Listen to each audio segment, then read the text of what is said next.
So hello friends, how are you? Again a warm welcome in Creative Comrade. So as I promised, today we are going to discuss economic economic practice session. Okay, so the economic practice session. So in this session we will discuss previous year economic paper, and as well as also I will discuss the concept which is important for your exam. तो हम ऐसी चीजें discuss करेंगे जो exam के लिए important है, ठीक है ना। और हम उस टाइप के हम केवल वही क्वेश्चन डिस्कस करेंगे जो यूपीएससी के थ्रू आस्क किए गए हैं, ठीक है, जो यूपीएससी के थ्रू पूछे गए हैं प्रीवियस ईयर पेपर में, ठीक है ना। जो आज सभी पेपर यूपीएससी के थ्रू कंडक्ट कराए जाते हैं, तो वो जो क्वेश्चन पूछे गए हम वही क्वेश्चन यहाँ पे डिस्कस करेंगे। तो ये जो आज पहला लेक्चर है, ये केवल ये मैं इसलिए बना रहा हूँ और ये काफ़ी छोटा लेक्चर है ताकि हम समझ सके यूपीएससी के लेवल को, यूपीएससी इकोनॉमिक में किस तरह के क्वेश्चन पूछेगा, ठीक है ना। यहाँ से हमें एक बेसिक अंडरस्टैंडिंग मिलेगी। तो यहाँ मैं कुछ क्वेश्चन डिस्कस करूंगा और मैं एक चीज़ आपसे बताना चाहूँगा कि इस क्वेश्चन को देख कर आपको घबराना नहीं है, ठीक है ना। आप जैसे भी प्रिपेयर कर रहे हैं तो करते रहिए, और इसके बाद अगर आपकी प्रिपरेशन कंप्लीट हो गई है, बस आपको रिवीजन करना है, तब भी ये वीडियो आपके लिए काफ़ी इंपॉर्टेंट होने वाला है। एक्चुअली फ्रेंड्स, इस वीडियो में मैं अभी तो कुछ क्वेश्चन डिस्कस करूंगा, उसके बाद अगली वीडियो से मैं क्वेश्चन विद कॉन्सेप्ट, क्वेश्चन भी रहेगा और आपका कॉन्सेप्ट भी रहेगा। तो उस चीज़ में मैं कुछ बताना चाहूँगा कि हम लोग क्या क्या डिस्कस करने वाले हैं अपने इकोनॉमिक सेशन में।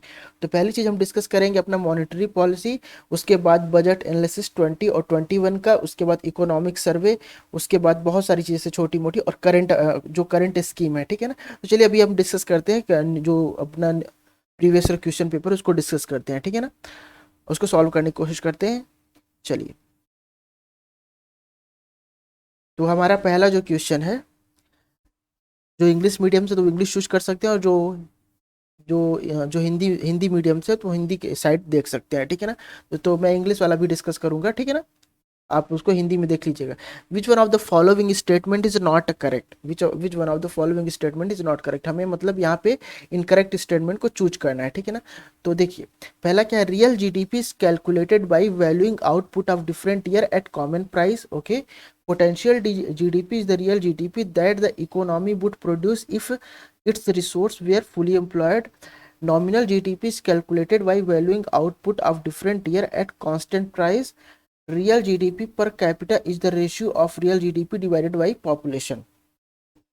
Okay, so right answer is here. First I am disclose the right answer. I'm going to disclose the right answer. That is the wrong statement is statement A. Wrong statement is statement A. Real GDP is calculated by valuing output of different year at common price. This is wrong statement. So and तो अब ये statement wrong है, लेकिन ये statement wrong क्यों है अब हम देखेंगे, ठीक है ना, थोड़ा सा। तो चलिए, फर्स्ट फ्रेंड्स आपको घबराना नहीं है, ठीक है ना, क्योंकि अगर ये क्वेश्चन थोड़ा सा डिफिकल्ट आपको लग रहा होगा, अगर आपने खासकर जो ईपीएफओ के लिए प्रिपरेशन कर रहे हैं, ठीक है ना, उन्हें ये क्वेश्चन थोड़ा डिफिकल्ट लग सकता है क्योंकि वो इतना डीप में नहीं पढ़े होंगे, ठीक है ना। लेकिन देखिए, यहाँ से हम समझे कि यूपीएससी किस टाइप के क्वेश्चन पूछ रहा है आपके इकोनॉमिक में, ठीक है ना। तो चलिए स्टार्ट करते हैं। तो चलिए पहले स्टार्ट करते हैं करेक्ट, जो ऑप्शन करेक्ट है, ठीक। तो हम ऑप्शन लेते हैं ऑप्शन डी। तो रियल जीडीपी पर कैपिटा, तो जीडीपी पर कैपिटा कैसे कैलकुलेट होता है, जीडीपी पर कैपिटा कैलकुलेट होता है रेशियो ऑफ ये टोटल रियल जीडीपी। अगर रियल जीडीपी को हम टोटल पॉपुलेशन से, मतलब टोटल जनसंख्या से, अगर जो हमारी रियल जीडीपी है उसको हम टोटल जनसंख्या से डिवाइड कर देते हैं, तो जीडीपी पर कैपिटा मतलब हर एक पर्सन की हमें जीडीपी, जीडी हर एक पर्सन के बेस पे हमें जीडीपी हम वहाँ पे कैलकुलेट करते हैं। GDP per capita mean GDP per person. वो कैसे कैलकुलेट कर सकते हैं, कैलकुलेट करते हैं अपन real GDP divided by population. तो ये हो गया अपना राइट है, ठीक है ना, रियल जीडीपी। सेकंड क्या, नॉमिनल जीडीपी। नॉमिनल जीडीपी, अब देखिए नॉमिनल जीडीपी क्या होता है, जो आपका मान लीजिए जीडीपी है, ठीक है ना, मान लीजिए आपका जीडीपी है, अगर जीडीपी में हम इन्फ्लेशन कंसीडर नहीं करते तो हमारा क्या होता है, नॉमिनल जीडीपी, ठीक है ना। अगर जीडीपी में हम इन्फ्लेशन कंसीडर नहीं करते तो वो होता है नॉमिनल जीडीपी। और रियल जीडीपी क्या होता है, अगर हम जीडीपी में इन्फ्लेशन कंसीडर करते हैं तो वो क्या होता है, अपना रियल जीडीपी, ठीक है ना। तो क्या बोला है, nominal GDP is calculated by valuing output of different year at constant price. Nominal GDP is calculated as valuing output of different year at a constant price. तो ये भी क्या है अपना करेक्ट है, ठीक है ना। अब देखते हैं पोटेंशियल जीडीपी। पोटेंशियल जीडीपी क्या होता है फ्रेंड्स? पोटेंशियल जीडीपी जैसे मान लीजिए आपका जीडीपी, जब मान लीजिए आपके आपके कंट्री की कंप्लीट जो जनसंख्या है वो पूरी तरीके से एम्प्लॉयड है, आपके कंट्री की कंप्लीट जनसंख्या वो पूरी तरीके से एम्प्लॉयड है, तो उस कंडीशन में जो हाईएस्ट जीडीपी होता है, उस कंडीशन में जो हाईएस्ट जीडीपी होता है उसे हम क्या बोलते हैं? उसे बोलते हैं पोटेंशियल जीडीपी, ठीक है ना। तो हाईएस्ट जीडीपी जब आपका कंट्री का होगा तो हम क्या बोलते हैं? Potential GDP. तो क्या बोल रहा है? Potential GDP is the real GDP that the economy would produce if its resources we are fully employed. क्या बोल रहा है? इट्स रिसोर्सेज फुली एम्प्लॉयड, मतलब आप इसके सभी रिसोर्स पूरी तरीके से एम्प्लॉयड हैं। तो ये भी क्या है? राइट आंसर है। एक्चुअली ये फ्रेंड्स, अगर आप थोड़ा सा भी रियल जीडीपी के बारे में जानते हो तो आप इस क्वेश्चन को सॉल्व कर सकते थे, ठीक है ना। कैसे? देखते हैं। तो real GDP is calculated by valuing output of different year at common price. ये क्या बोल रहा है कि real GDP calculated by valuing output of different year at common price. तो प्रॉब्लम यही है कि रियल जीडीपी में हम जो जीडीपी कैलकुलेट करते हैं वो कॉमन प्राइस पे नहीं करते, हम वहाँ पे इन्फ्लेशन कंसीडर करते हैं, ठीक है ना। हम वहाँ पे इन्फ्लेशन कंसीडर करते हैं।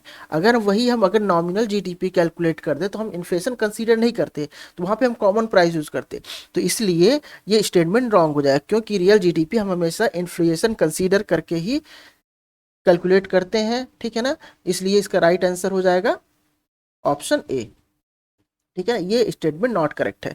तो अगर समझने में थोड़ा प्रॉब्लम हुई होगी तो देखिए फ्रेंड्स, मैं आगे इसका एक्सप्लेनेशन लेक्चर लाऊंगा, ठीक है ना। अभी ये फर्स्ट लेक्चर है और मैं इसमें आपसे डिस्कस कर रहा हूँ क्वेश्चन, ताकि आप यूपीएससी के पैटर्न को समझ पाओ, ठीक है। इसलिए घबराइए नहीं, केवल सुनिए और आगे बढ़ते हैं। Now the mismatch in the regional और occupational pattern of job vacancy and the pattern of worker availability result in.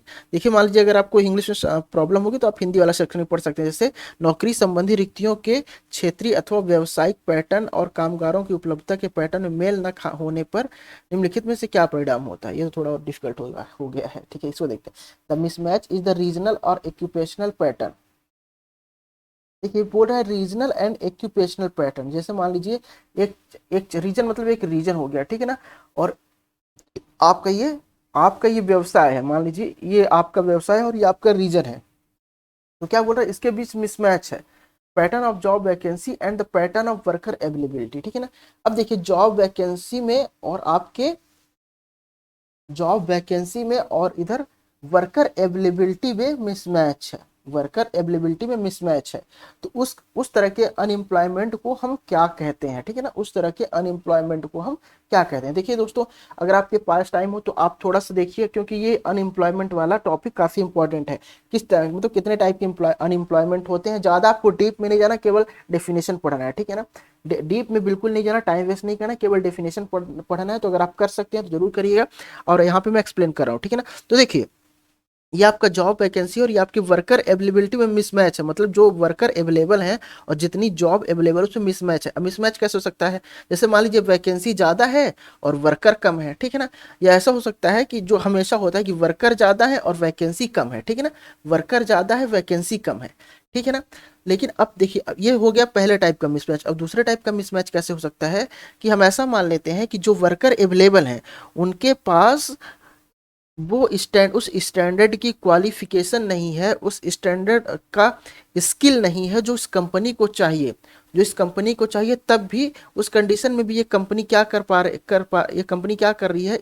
In worker को हायर नहीं कर पा रही, इन वर्कर को नौकरी नहीं दे पा रही। तो इस कंडीशन में भी मिसमैच हो रहा है, ठीक है ना। तो इस तरह के मिसमैच को हम क्या बोलते हैं? Structural mismatch. सॉरी, इस तरह के मिसमैच से जो अनएम्प्लॉयमेंट जनरेट होता है उसे हम क्या बोलते हैं? स्ट्रक्चरल अनएम्प्लॉयमेंट, मतलब संरचनात्मक बेरोजगारी। सो राइट आंसर इज संरचनात्मक बेरोजगारी, ठीक है ना। इसमें इंपॉर्टेंट है साइक्लिक अनएम्प्लॉयमेंट, ये आप देख लीजिएगा, ठीक है ना। अल्टर्ड और डिसगाइज्ड, अगर आपके पास टाइम हो जरूर। चलिए now move on next question, आगे बढ़ते हैं। देखिए, the situation in economy which is growing slowly along with rapid inflation rising price is called. अब देखिए, सिचुएशन ऑफ इकोनॉमी मतलब आपके इकोनॉमी की ऐसी सिचुएशन है विच इज ग्रोइंग स्लोली, ठीक है ना। आपकी इकोनॉमी जो ग्रो तो कर रही है, ठीक है ना। ग्रोइंग स्लोली मतलब धीरे धीरे ग्रो कर रही है। जैसे मान लीजिए आपकी इकोनॉमी है, ठीक है ना। सॉरी, आपकी इकोनॉमी है धीरे धीरे ग्रो कर रही है, ठीक है ना, ये धीरे धीरे ग्रो कर रही है, ये धीरे धीरे ग्रो कर रही है, ठीक है ना। आपकी इकोनॉमी काफी स्लो ग्रो कर रही है, slowly along with the rapid inflation. अब ये क्या, देखिए ये तो आपकी हो गई इकोनॉमी, ठीक है ना, ये तो हो गया आपका इकोनॉमी ग्रो कर रहा है। अब ये क्या बोल रहा है, रैपिड इन्फ्लेशन, जो लेकिन जो इसका इन्फ्लेशन है, इकोनॉमी आपकी स्लो ग्रो कर रही है, लेकिन इन्फ्लेशन बहुत ज़्यादा है, ठीक है ना। अब इन्फ्लेशन का मतलब क्या है, महंगाई बहुत ज़्यादा है, महंगाई बहुत ज़्यादा है, इसका मतलब ये है कि जो बिस्किट का पैकेट आपको 5 रुपए में मिलता था, अब वो बिस्किट का पैकेट आपको 20 रुपए में मिल रहा है। अब इन्फ्लेशन ज़्यादा है, महंगाई ज़्यादा है, लेकिन आपका जो इकोनॉमी है काफ़ी स्लो ग्रो कर रहा है, तो इस कंडीशन को हम क्या कहते हैं, ठीक है ना, इस कंडीशन को हम क्या कहते हैं, तो स्टैग्नेशन तो नहीं कहते, स्टैग्नेशन वो कंडीशन होती है जिसमें इकोनॉमी में स्टैग्नेशन आ जाता है, मतलब इकोनॉमी इस टाइप की हो जाती है, ठीक है ना, मतलब वो ग्रो नहीं करती है, कांस्टेंट इकोनॉमी हो जाती है, उसे हम बोलते हैं स्टैग्नेशन। डिफ्लेशन मतलब वही कि इन्फ्लेशन का उल्टा हो जाता है, ठीक है ना, तो ये भी नहीं होगा। हमारे पास दो ऑप्शन बचे, रिसेशन, रिसेशन और स्टैगफ्लेशन, ओके। तो रिसेशन और स्टैगफ्लेशन, तो देखिए रिसेशन कब होता है, रिसेशन कब होता है, जैसे मान लीजिए आपका प्रोडक्ट भी है, उसका मैन्युफैक्चरिंग भी कम हो गया है, ठीक है ना, और आपका इकोनॉमी भी एकदम, इकोनॉमी भी स्टेबल हो गया, इकोनॉमी भी ग्रो नहीं कर रहा है, और आपका जो प्रोडक्ट भी है वो भी नहीं ग्रो, मतलब प्रोडक्ट नहीं बन रहे हैं, जो भी आपका इकोनॉमी ग्रो ही नहीं कर रहा है। रिसेशन कब होता है, जब इकोनॉमी ग्रो ही नहीं करती, ठीक है ना, उस समय क्या होता है, रिसेशन हो जाता है। तो लेकिन यहाँ पे रिसेशन नहीं हुआ, क्योंकि हमारी इकोनॉमी क्या कर रही है, स्टीडली ग्रो कर रही है, थोड़ा थोड़ा ग्रो कर रही है, ठीक है ना।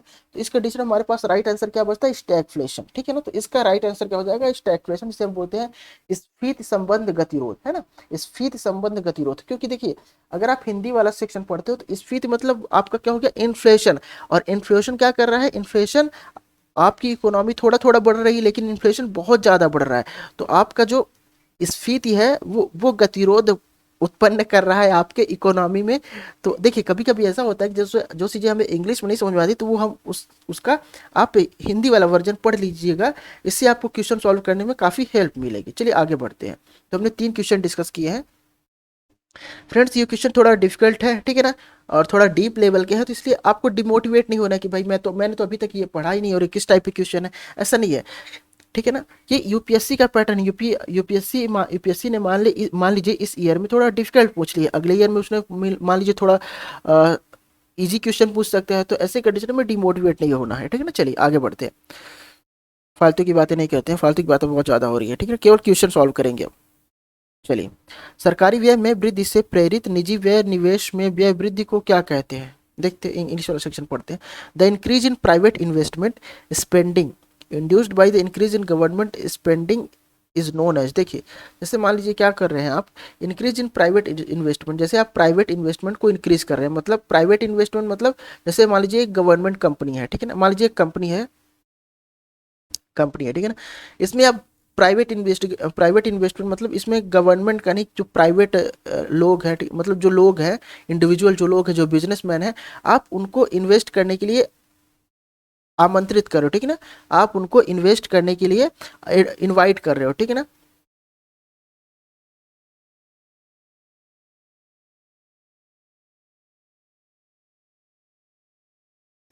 क्या लिखा हुआ है, सरकारी व्यय में वृद्धि से प्रेरित निजी निवेश में वृद्धि को क्या कहते हैं।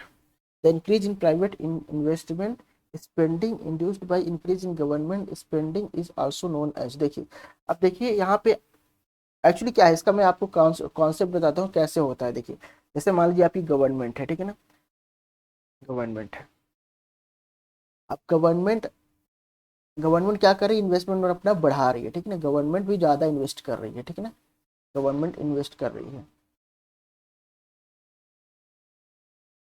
ठीक है। अब जब मान लीजिए गवर्नमेंट इस इन्वेस्ट कर रही है और गवर्नमेंट को प्रॉफिट होगा, तो उस कंडीशन में आप क्या चाहोगे कि हम भी इन्वेस्ट करें, ठीक है ना। तो देखो आप गवर्नमेंट के इन्वेस्टमेंट से प्रेरित हो रहे हो, ठीक है ना, और गवर्नमेंट आपको छूट दे रही है, गवर्नमेंट आपको छूट दे रही है, ठीक है, आप इन्वेस्टमेंट कर सकते हैं। तो उस समय क्या होता है, इसका प्रॉफिट दे के बहुत सारे लोग इन्वेस्टमेंट करते हैं, ठीक है ना, इन्वेस्टमेंट करते हैं। तो इस तरह के इन्वेस्टमेंट को क्या बोलते हैं, इस तरह के इन्वेस्टमेंट को क्राउडिंग इन बोलते हैं, ठीक है ना। निजी निवेश का अंतर्गमन, मतलब निजी निवेश का अंतर्गमन, इसे हम बोलते हैं क्राउडिंग इन, मतलब आप गवर्नमेंट के इन्वेस्टमेंट और उसके प्रॉफिट को देखकर जो प्राइवेट इंटेलेक्चुअल इन्वेस्टमेंट है, सॉरी इंडिविजुअल इन्वेस्टमेंट है, वो इंस्पायर होकर इन्वेस्टमेंट कर रहे हैं, मतलब क्राउडिंग हो रही है, तो ठीक है ना, जिसे हम क्या बोलते हैं, क्राउडिंग है, जिसे बोलते हैं हिंदी में निजी निवेश का अंतर्गमन, ठीक है ना। तो अगर आप हिंदी वाला सेक्शन पढ़ोगे तो आप बहुत आसानी से इसको कर ले जाओगे। देखिए, क्योंकि देखिए मैं इसको सॉल्व करने का ट्रिक बताता हूँ। देखिए फ्रेंड्स, आपने कितना ही पढ़ रखा है, लेकिन जब भी आप यूपीएससी का चलिए फालतू बातें छोड़ते हैं और क्वेश्चन सॉल्व करते हैं। तो जब से आप हिंदी वाला सेक्शन पढ़िए, सरकारी व्यय में वृद्धि से प्रेरित निजी व्यय में वृद्धि को क्या कहते हैं, ठीक है ना। तो घाटे की वित्तीय व्यवस्था नहीं बोलेंगे, कभी नहीं, ये तो जुड़ा ही नहीं। निजी निवेश का बहिर्गमन, निजी निवेश अगर आ रहा है तो बाहर जाने की बात नहीं हुई। निजी निवेश का भरमार से बाहर निकलना, पंपिंग आउट, तो बाहर तो नहीं निकल रहा है, तो निजी निजी निवेश आ रहा है, तो इसका राइट आंसर यही होगा। बहुत ही सिंपल, अगर आप कॉमन सेंस से भी ये क्वेश्चन करेंगे हिंदी वाला सेक्शन पढ़ के तो आप कर पाएंगे, ठीक है ना। चलिए, the asset or assets that a borrower pledge in order to guarantee repayment of loan is called। चलिए, ऐसी परिसंपत्ति या परिसंपत्तियों को क्या कहते हैं जिन्हें कोई उधारकर्ता किसी कर्ज की चुकौती को गारंटी स्वरूप गिरवी रखे।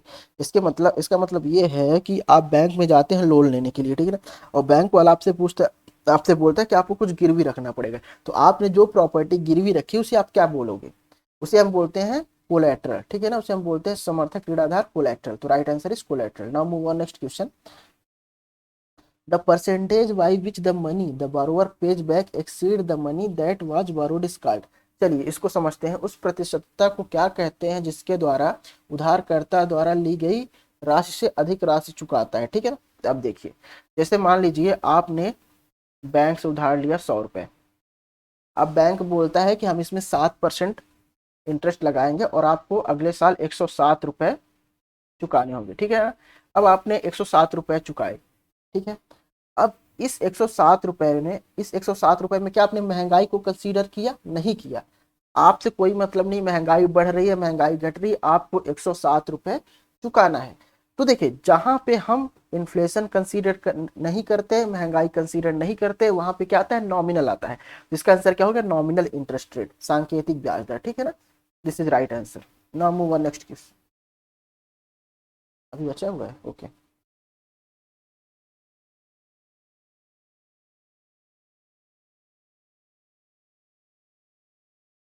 चलिए, वेट मिनट। इसका लगता है इंग्लिश वाला वर्जन मैं ऐड करना भूल गया हूँ। चलिए देखता हूँ मैं, वेट मिनट, मैं ऐड करता हूँ इंग्लिश का वर्जन, एक सेकंड। तो फ्रेंड्स, इसको इंग्लिश वाला सेक्शन, इसमें इंग्लिश लैंग्वेज वाला सेक्शन इसमें पोस्ट करना तो थोड़ा मुश्किल लग रहा है क्योंकि पीडीएफ फॉर्मेट में है। लेकिन अगर प्रॉब्लम होगी तो मैंने इसको अलग कट करके रख लिया और मैं उसको रिटरेट कर दूंगा, ठीक है ना। चलिए, तो क्या पूछ रहा है? निम्नलिखित में कौन सा मुद्रा का कार्य है? मुद्रा का कार्य मतलब पूछ रहा है आपसे इंग्लिश में function of money. They are asking for function of money. तो पहला ऑप्शन क्या है? विनिमय प्रक्रिया में मध्यस्थ के रूप में कार्य करता है। This is correct, this is absolutely correct. मूल्य संचय के रूप में कार्य करता है, okay, this is absolutely correct, ठीक है। लेखा इकाई के रूप में प्रयुक्त, लेखा इकाई के रूप में means we can measure anything in form of money, we can measure anything in form of money, means like you can you can you can measure the value of anything in form of money, like you can get 1 kg Apple in 100 रुपए। मतलब आपको 1 kg Apple कितने मिल सकता है? 100 रुपए में। तो इस कंडीशन में आप क्या कर रहे हो? आप एक पर्टिकुलर प्रोडक्ट को मनी के फॉर्म में मेजर कर रहे हो, तो लेखा इकाई के रूप में प्रयुक्त। अगर ये तीनों कंप्लीटली सही है, हम फोर्थ ऑप्शन पे जाते हैं, उपयोग विनियमित करने के लिए प्रयुक्त। अब इसको देख के आपको ऐसा लगेगा, थोड़ा एक मिनट, इंग्लिश मीडियम वालों के लिए थोड़ा प्रॉब्लम हो रही होगी, इसलिए मैं थोड़ा इसको जो मैंने कट करके रखा है मैं वो दिखाना चाहूंगा। Act as an intermediate in the exchange, okay, this is correct option. Act as a store of value, this is also correct. And used as a unit of account, okay, this is also correct, used as a unit of account, used for regulating consumption, used for regulating consumption। Actually देखिए, ये partially ये fourth option भी true है, partially ये fourth option भी true है। लेकिन अगर हम देखें तो ये जो थ्री ऑप्शन है वो कंप्लीट, ये प्राइमा फैक्ट में लाइक ये मोस्ट सुटेबल ऑप्शन है। अब देखते हैं फोर्थ ऑप्शन मोस्ट सुटेबल क्यों नहीं है।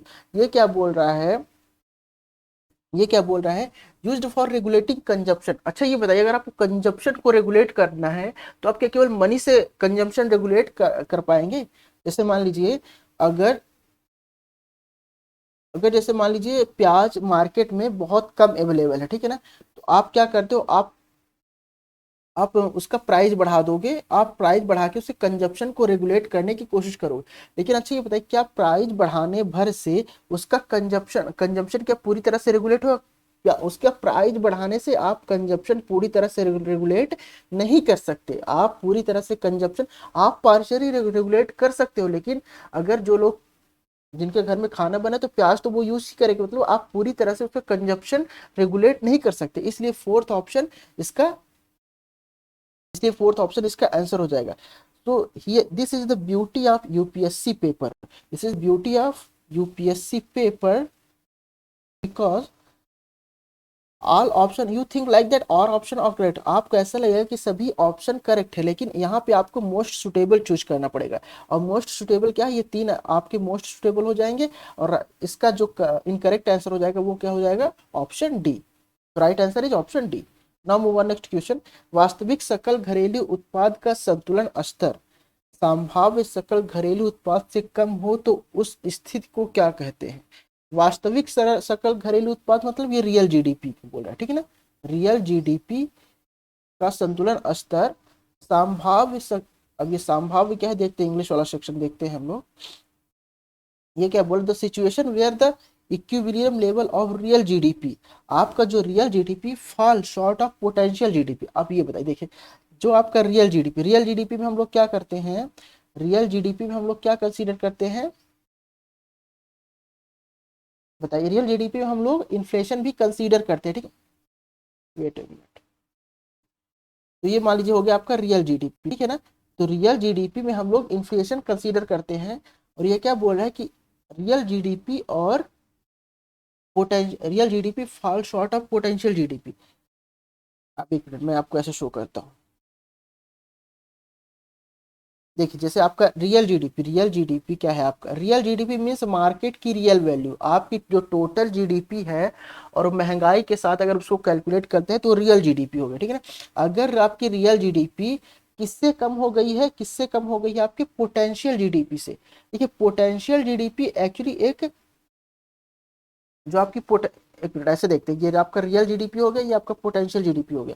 अगर आपके रियल जीडीपी की वैल्यू आपके पोटेंशियल जीडीपी से कम हो गई है, ठीक है ना, तो मीन्स आपकी जो रियल रियल चीज है वो आपके जो पोटेंशियल जीडीपी क्या होता है, अगर आपका सभी प्रोडक्ट कंप्लीट एम्प्लॉयमेंट में है, ठीक है ना, complete maximum GDP, maximum gross value of GDP, maximum gross value of GDP means you are not including any inflation, any other thing, any other expenses, you are not including any other expenses.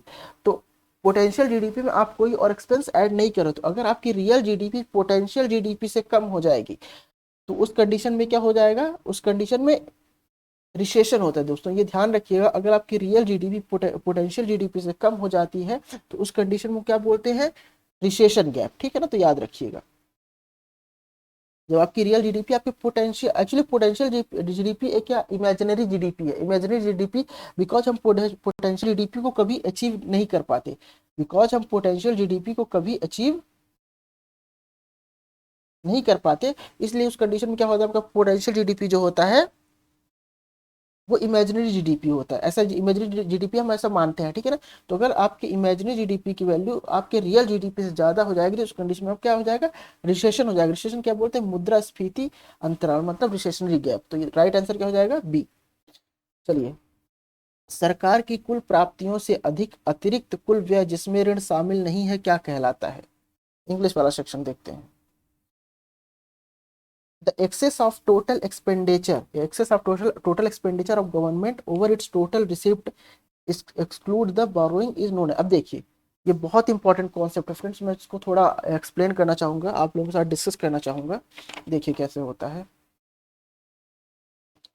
ये क्या बोल रहा है, तो हिंदी में समझ में नहीं आता। सरकार की कुल प्राप्तियों से अधिक अतिरिक्त कुल रुपए, मतलब ये क्या बोल रहा है, प्राप्ति मतलब आपका जो देखिए आपका जो बजट होता है उसमें दो चीज होती है, ठीक है ना। एक तो होता है आपका रिसिप्ट, ठीक है ना, इसे इस रिसिप्ट को ये प्राप्ति बोल रहा है। और एक होता है आपका एक्सपेंडिचर, ठीक है ना, एक्सपेंडिचर।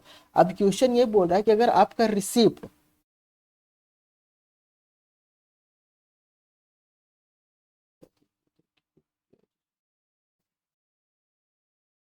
ये आपका ये बोल रहा है कि आपको जो एक्सपेंडिचर है आपके रिसिप्ट से, आप मतलब जितना रिसीव कर रहे हो उससे ज्यादा आप खर्च कर रहे हो, ठीक ना। आपका एक्सपेंडिचर आपके रिसिप्ट से ज्यादा है, तो उस कंडीशन में हमें क्या होगा, डेफिसिएट होगा। उस कंडीशन में क्या होगा, डेफिसिएट। तो देखिए, जो हम इसको कॉन्सेप्ट से समझते हैं थोड़ा डीप में।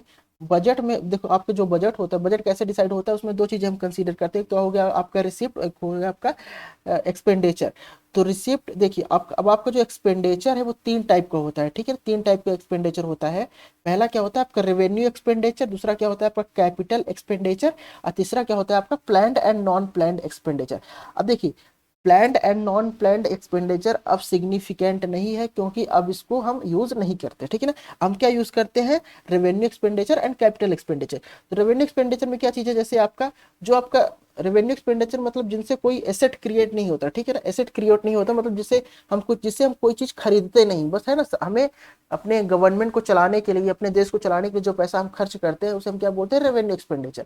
उससे हम कोई एसेट नहीं खरीद रहे हैं, ठीक है ना, उसे हम क्या बोलते हैं, रेवेन्यू एक्सपेंडिचर। लाइक जैसे आपका पेंशन हो गया, ठीक है ना, पेंशन हो गया, आप पेंशन दे रहे हो अपने सिविलियंस को, आप सैलरी दे रहे हो अपने वर्कर को, आप ग्रांट्स दे रहे हो, ठीक ना, वेलफेयर स्कीम के लिए। ये सब क्या है आपका, रेवेन्यू एक्सपेंडिचर। कैपिटल एक्सपेंडिचर क्या है, जैसे मान लीजिए वो गवर्नमेंट के लिए एसेट क्रिएट कर रहा है, वो गवर्नमेंट के लिए एसेट क्रिएट कर रहा है, ठीक है ना, तो वो क्या होता है आपका कैपिटल एक्सपेंडिचर। और इसके अतिरिक्त जैसे मान लीजिए आपने किसी दूसरे देश से लोन लिया था, आपने वो लोन चुकाया, तो उससे क्या हुई, आपकी लाइबिलिटी कम हुई, ठीक है ना। जैसे मान लीजिए आपने 1 मिनट, जैसे आपने हथियार खरीदा, आपने हथियार खरीदा, ठीक है ना, उसे हम क्या बोलेंगे, वो पूरे मान लीजिए, देखिए मैं इसके बारे में क्लियर नहीं हूँ, लेकिन मैं थोड़ा सा आपको एग्जांपल दे रहा हूँ। जैसे आप मान लीजिए दूसरे कंट्री से वेपन्स खरीदते हैं जो पूरी कंट्री के लिए यूज होता है, उसे हम क्या बोलते हैं, उसे हम बोलेंगे कैपिटल एक्सपेंडिचर, ठीक है ना, कैपिटल एक्सपेंडिचर। जैसे मान लीजिए आपने किसी कंट्री से लोन लिया है और आप वो लोन पे करते हो, तो वो किसके अंतर्गत आएगा, वो आएगा कैपिटल एक्सपेंडिचर। मतलब इससे आप लाइबिलिटी कम कर रहे हो या आप एसेट बना रहे हो, तो वो किसके अंतर्गत आता है, कैपिटल एक्सपेंडिचर के। अभी देखिए, अब डेफिशिएट कब होता है, घाटा आपको कब होगा, जब आपका एक्सपेंडिचर होगा वो आपके रिसिप्ट से ज्यादा हो जाएगा, उस कंडीशन में आपको घाटा होता है। तो जो आपका घाटा होता है, डेफिशिएट होता है, वो भी आपका तीन टाइप का होता है। एक तो आपका रेवेन्यू डेफिशिएट हो जाएगा, एक होता है आपका फिजिकल डिफिशिएट, और एक होता है आपका प्राइमरी डेफिशिएट। तो यहाँ पे ध्यान दीजिएगा दोस्तों, क्योंकि क्वेश्चन यही से पूछा जाता है, मैक्सिमम क्वेश्चन यही पूछा जाता है, फिजिकल डिफिशिएट, गवर्नमेंट का फिजिकल डिफिशिएट कितना है। तो देखते हैं फिजिकल डिफिशिएट, रेवेन्यू डिफिशिएट क्या होता है। रेवेन्यू डिफिशिएट मतलब जैसे आपका रेवेन्यू एक्सपेंडिचर, जब आपके रेवेन्यू रिसीप्ट से ज्यादा हो गया तो उसे हम क्या बोलेंगे, रेवेन्यू डेफिशिएट। जब आपका रेवेन्यू एक्सपेंडिचर रेवेन्यू रिसीप्ट से ज्यादा हो गया तो उसे हम क्या बोलते हैं, रेवेन्यू रेवेन्यू डेफिशिएट, ठीक है ना। ध्यान रखिएगा दोस्तों, ध्यान ध्यान से सुनिए, रेवेन्यू डेफिशिएट। अब अगर आपको मान लीजिए रेवेन्यू डेफिशिएट है, तो उस कंडीशन में आप क्या करोगे, रेवेन्यू डेफिशिएट मतलब आपके पास पैसा कम है, ठीक है ना, आपके पास सरकार चलाने के लिए पैसा कम है, तो उस कंडीशन में आप क्या करोगे, लॉस ऑफ सोशल वेलफेयर, मतलब आपने जो सोशल वेलफेयर के लिए स्कीम बनाई है उनमें कमी करोगे, ठीक है ना। आप उधार लोगे, आप उधार लोगे, बारोइंग बारोइंग बढ़ेगी, ठीक है ना, आप उधार लोगे।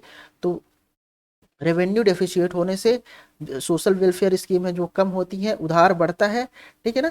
डिसइन्वेस्टमेंट करोगे, रेवेन्यू डेफिशिएट तो आप डिसइन्वेस्टमेंट करोगे, मतलब आप अपने शेयर को बेच के, प्राइवेट सेक्टर को बेच के पैसा लाओगे, क्योंकि आपको सरकार चलाना है। तो मतलब जो सरकार चलाने के लिए पैसा चाहिए, उसे उसे क्या वो क्या होता है आपका रेवेन्यू, है ना। और रेवेन्यू एक्सपेंडिचर, तो हाँ वो मैंने अभी आपको एक्सप्लेन कर दिया। रेवेन्यू डिफिशिएट अगर होगा तो आप सोशल वेलफेयर की स्कीम को कम कर दोगे, ठीक है ना, आप बारोइंग उधार लोगे, आप डिसइन्वेस्टमेंट करोगे, ठीक है ना। फिजिकल डिफिशिएट, अब देखो रेवेन्यू डेफिशिएट में सबसे बड़ी बात है, रेवेन्यू डेफिशिएट में हमने जो उधार लिया है हम उसको भी कंसीडर करते हैं, ठीक है ना। लेकिन जो फिजिकल डिफिशिएट क्या होता है, ठीक है ना, फिजिकल डिफिशिएट क्या होता है, जैसे मान लीजिए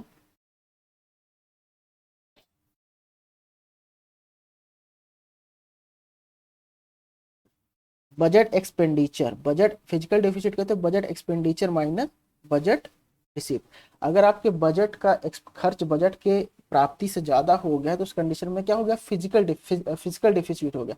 लेकिन हम जब फिजिकल डेफिसिट कैलकुलेट करते हैं तो उस समय हम क्या करते हैं, बोरोइंग को कंसीडर नहीं करते, हमने जितना भी उधार लिया है उसको हम अलग रख देते हैं। इसे हम क्या बोलते हैं, जब डेफिशिएट कैलकुलेट करते समय हम बोरोइंग को कंसीडर नहीं करते तो उसे हम क्या बोलते हैं, फिजिकल डेफिशिएट, उसे हम क्या बोलते हैं, physical deficit.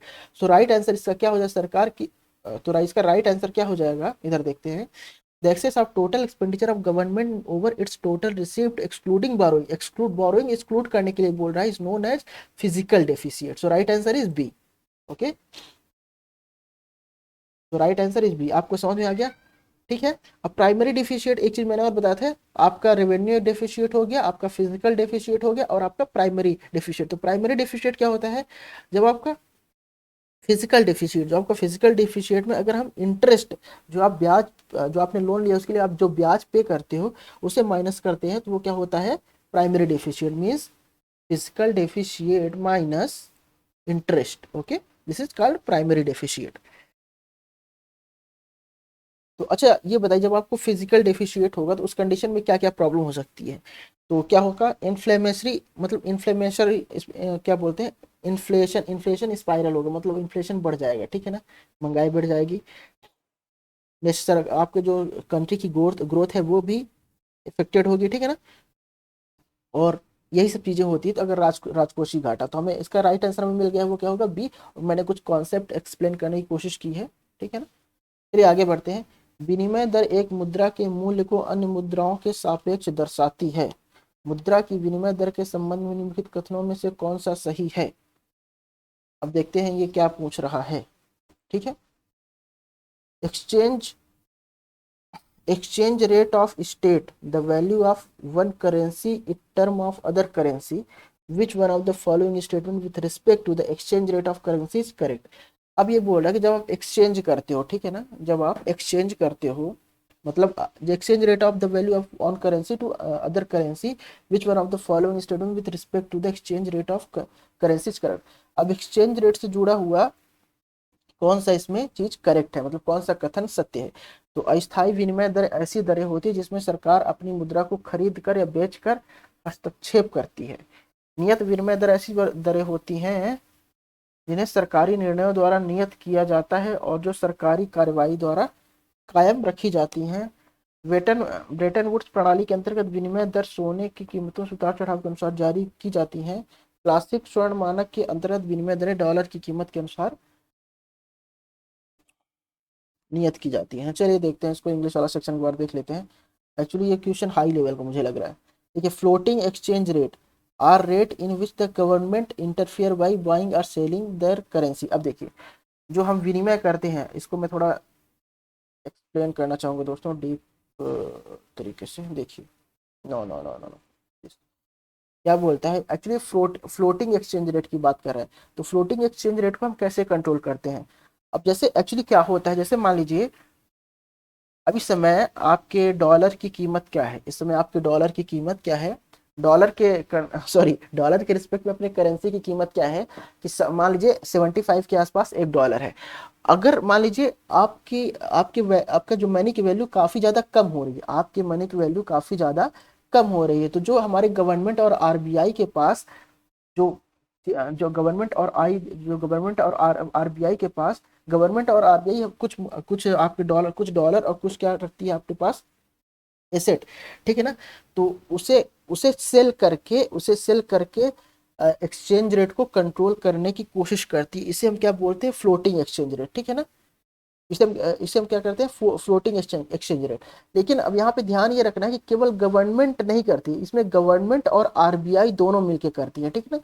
Government plus RBI दोनों मिलकर करती हैं काम। तो इस तरीके से ये थोड़ा ये गलत हो जाएगा, ठीक है ना, क्योंकि इसमें इसमें गवर्नमेंट के आरबीआई के बारे में ऐसा कुछ नहीं बोला गया है, ठीक है ना।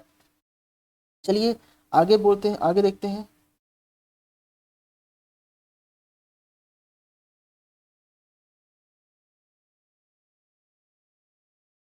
एक्चुअली फ्रेंड्स, इसको पहले मैं आपने क्वेश्चन देख लिया, ठीक है ना। इसके इसके लिए मैं पहले एक कॉन्सेप्ट डिस्कस करूंगा। उसके बिना इसको समझाना थोड़ा मुश्किल होगा, ठीक है ना। तो जब मैं अपना कॉन्सेप्चुअल लेक्चर लाऊंगा इसमें, तो वहाँ पे मैं आपको इस क्वेश्चन को फिर से डिस्कस कर दूँ। अगर अभी मैं डिस्कस करता हूँ तो आप नहीं समझ पाओगे, ठीक है ना, और टाइम भी वेस्ट होगा। तो चलिए इस क्वेश्चन को छोड़ के अभी हम आज का सेशन खत्म करते हैं। आज का सेशन आपको आइडिया देगा कि यूपीएससी किस टाइप के क्वेश्चन पूछता है, ठीक है ना, और हमें क्या क्या पढ़ना है, ठीक है ना, हमें क्या क्या पढ़ना है। तो मैंने कुछ चीज़ें लिखी हैं जो मैं तो यहाँ पे हाईलाइट करना चाहूँगा कि ये हम अपने आगे आने वाले लेक्चरों में डिस्कस करेंगे। जैसे ये वेंचर कैपिटल क्या है, ठीक है ना, ये आप अगर आपके पास टाइम मिले तो आप ये पढ़ लीजिएगा। एंजल इन्वेस्टर क्या होता है ये आप पढ़ लीजिएगा। और main objective feature of 5 year plan, जो फर्स्ट ईयर प्लान से जो आपके आज 12 ईयर प्लान तक जो थे, उसके बाद तो नीति आयोग बन गया, तो उस सभी प्लान के फीचर, एक क्वेश्चन जरूर आता है हर साल, देखिएगा फ्रेंड्स, अगर किस्मत रही तो इस साल भी आपकी यूपीएससी में ईपीएफओ में पूछा जा सकता है।